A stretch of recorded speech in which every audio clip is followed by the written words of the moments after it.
Hello everybody, it's Sarah, and I know you can't see it from where I'm sitting right now, but it is once again that time of year where just my bookshelves look awfully empty because it's time to do my yearly series updates videos. And so today's video is going to be all of the finished series that I still have on my bookshelves. And so yes, let's get into it. Let's not fuss around too long because we have... No, we actually do have that many. We have almost 80 series to go through, possibly. First, let's look at stats. With the stats, I always, within my reading spreadsheet, I keep track of what my stats were at the beginning of the year with series and what my stats are now.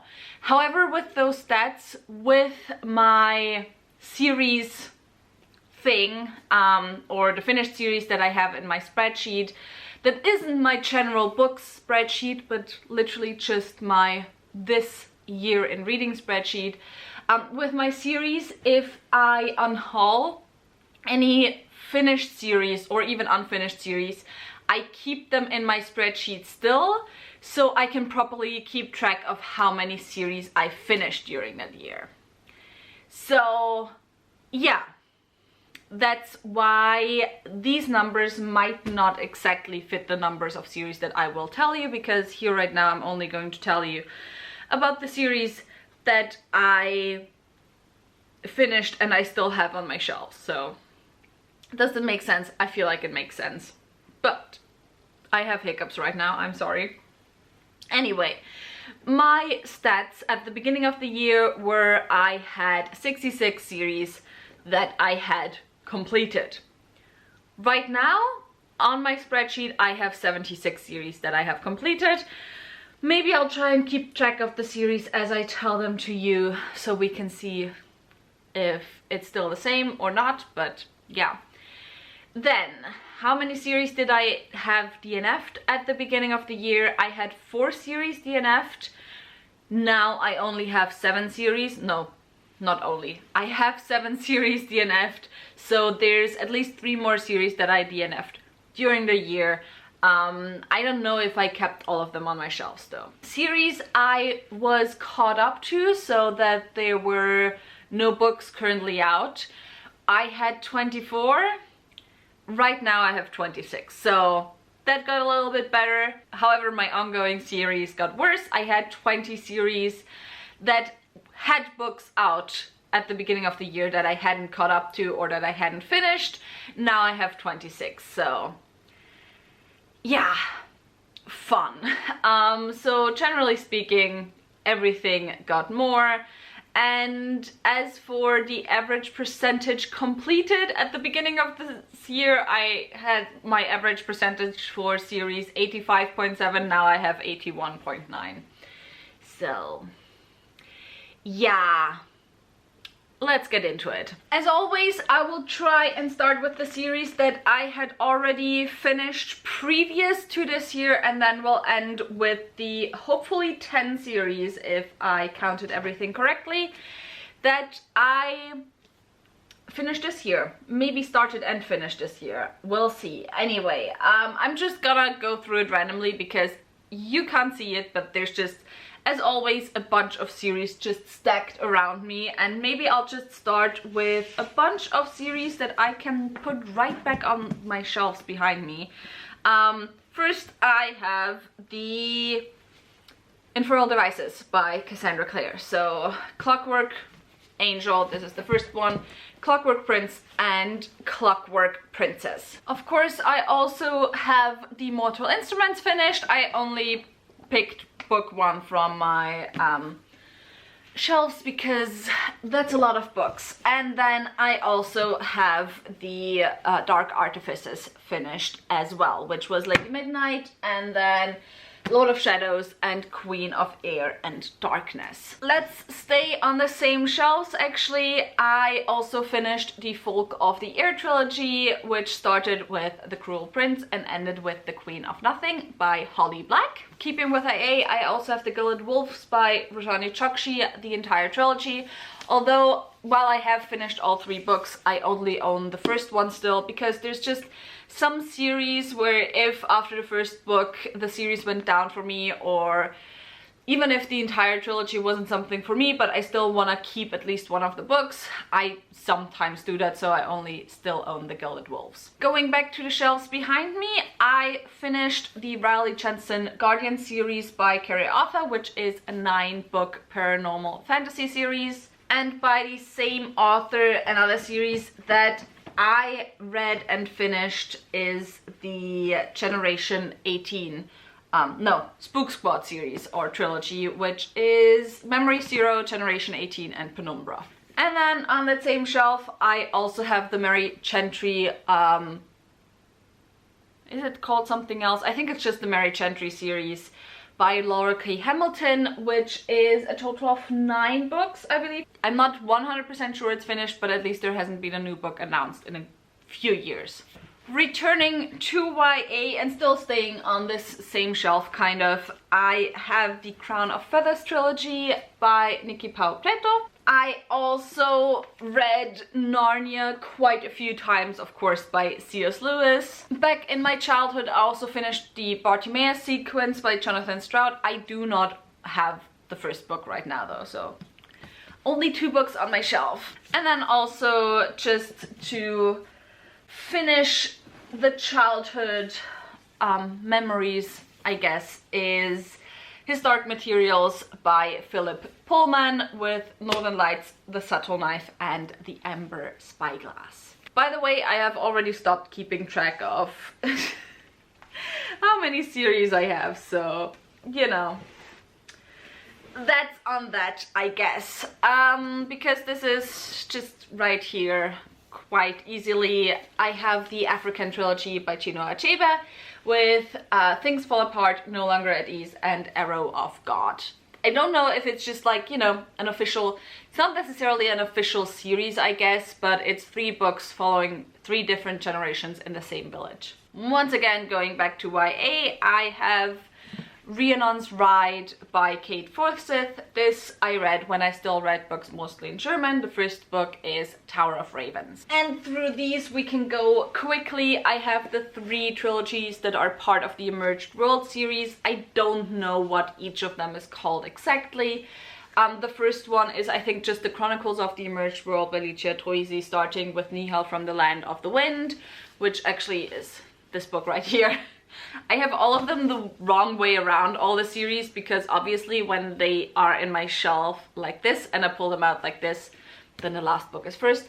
But anyway, this one was the first of the trilogies. One of the other trilogies, I don't know which one, is also the War of the Emerged World, so that's the second trilogy. And then here we have the third of the trilogies. Over here, some more YA. I have the Nightshine duology by Tessa Gretton, which consists of Nightshine and Moon Darksmile, although I guess these 2 are more companion novels than a proper series. I have the Bring Me Their Bones trilogy by Sarah Wolf. Then I forgot what this duology is called, but it's Spin the Dawn and Unravel the Dusk by Elizabeth Lim, although I haven't read anything by Elizabeth Lim since. I also read the A Curse So Dark and Lonely Cursebreaker trilogy, however I only still own the first book. And then right here we have the Girls of Paper and Fire trilogy by Natasha Nyan. I'm already getting exhausted, not gonna lie. So let's continue over here. Here I have the Chronicles of the Bitch Queen by K.S. Veloso. Then I have Phaedra's trilogy within the Kushiel's Legacy series, which is Kushiel's Start, Kushiel's Chosen, and Kushiel's Avatar. I finished the God King Chronicles by Mike Brooks. I think I finished this last year. The first book was The Black Coast, and I do really love these covers. I kind of love like landscapey type fantasy covers. Let's go through my Jennifer Fallon books. I first have the Hydron Chronicles, which started with Wolfblade. I read, aside from the first one, I read all of them in German. And then also by Jennifer Fallon, I of course also have the Demon Child trilogy, which is set in the same world realm as the Wolfblade stuff. And then the last of the Jennifer Fallon trilogies that I have is the Second Sons trilogy. So let's continue on with some Juliet Marillier stuff. I have Wildwood Dancing and Sibyl's Secret, which is a duology. We'll get to my other Juliet Marillier stuff later, because that's at the bottom of some other stacks. Then I also have the Winter Night trilogy by Catherine Arden. I have the Rune Marks Rune Light duology by Joanne Harris, and also the Loki, so Gospel of Loki as well as the Testament of Loki by her as well. This is also a duology. Then, other retelling, since we're already at it. I have the Silence of the Girls duology, which is the Silence of the Girls as well as the Women of Troy by Pat Barker. Over here, the Devabad trilogy by S.A. Chakraborty, starting with City of Brass. I have also, I unhauled quite a few books when I moved. I still have the Farseer trilogy, or the first book in the Farseer trilogy. I got rid of all of my other Robin Hobb books this year, but I wanted to keep this one, you know, just in case I need it for any videos. Similarly, let me just grab these books, although they live on a different shelf, but these are all books that are the first in series that I have kept as the only one. I have The Last Wish, so I have read the Witcher series by Andrzej Sapkowski. I have The Final Empire by Brandon Sanderson, which was the only book I kept in the Mistborn series. And then I have New Spring, which was the only book that I kept in the Wheel of Time series by Robert Jordan. But all are series that I have finished. Then, over here, let's continue on. We have the Draconis Memoria series by Anthony Ryan. Of course, right here I have The Lord of the Rings by J.R.R. Tolkien. I know, technically not a series, but whatever, everyone handles it as series now. I have the Turalane trilogy by Anne Bishop, and I'm holding them the wrong way around. So Turalane trilogy by Anne Bishop.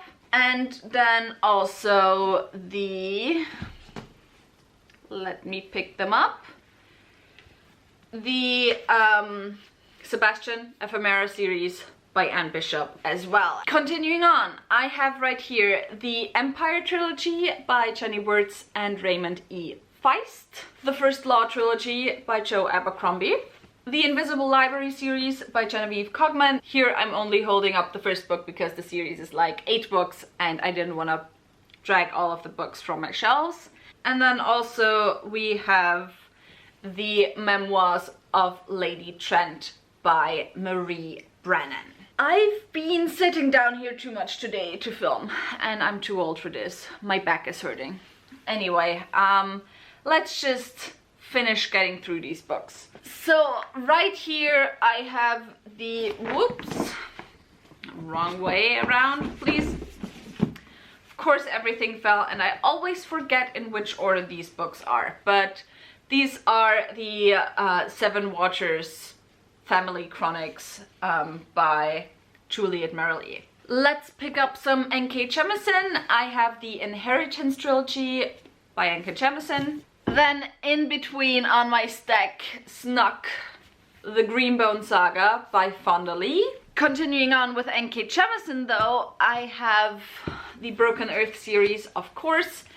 And then lastly, where is it? The Dreamblood duology, that's what it's called. Then we have right here, before it falls down, the Traitor Spy trilogy by Trudy Canavan. Also the Age of 5 trilogy by Trudy Canavan. And lastly, if I can pick it up from over there. And then we also have the Black Magicians trilogy by Trudy Canavan. And finally, I have like pretty editions of the series that I can show you that aren't like the German editions. I picked up all the books of that series from my shelves, but I'm actually just gonna show the first one. I also, of course, finished the Chorus of Dragons series by Jen Lyons, A Chorus of Dragons by Jen Lyons. I wanted to say that this next series is the last one that I finished before 2023, but then I just saw that there's a whole other stack as well. But here I also have the Poppy War trilogy by R.F. Kuang. And the stack that I didn't see there for a second was the Taixelon duology by Arkady Martin, and then also the Nevernight trilogy by Jay Kristoff. And now we're at the series that I finished this year. First, I have, these are not the order in which I finished them, by the way. These are just the order in which I picked them up. First, I have the Millennium's Rule series by Trudy Canavan, and it's really funny because you can really tell that I have had this book for way longer than the other three. I started and finished the Forever Sea duology by Joshua Philip Johnson. I actually really love this one. I technically have not yet finished, but I will definitely finish before the end of the year and probably before you see this video. The second series in the Kushiel's Legacy series, or the second trilogy, which is Imriel's trilogy. I'm currently reading Kushiel's Mercy, and I'm about 300 pages from the end, which in the case of Jacqueline Carey books is like 1.5 hours. Not quite, but you know, I fly through them. Then I also finished the Drowning Empire trilogy by Andrea Stewart. I finished the Celestial Kingdom duology by Su Lin Tan. I finished once again the other series by Anne Bishop, because Anne Bishop is one of those series you will never know each year on which video, in which video she will appear with her series, because she keeps randomly adding books and spin-offs to each of her series, which I'm not complaining about, to be honest. I finished the Burnt Empire trilogy by Ashok K. Banker. Also the Radiant Emperor duology by Shelley Parker Chan. The Serpent Gates duology by A.K. Lockwood. And then the last two trilogies that I have. First, The Last Hours by Cassandra Clare. And then, ow, I just hurt myself.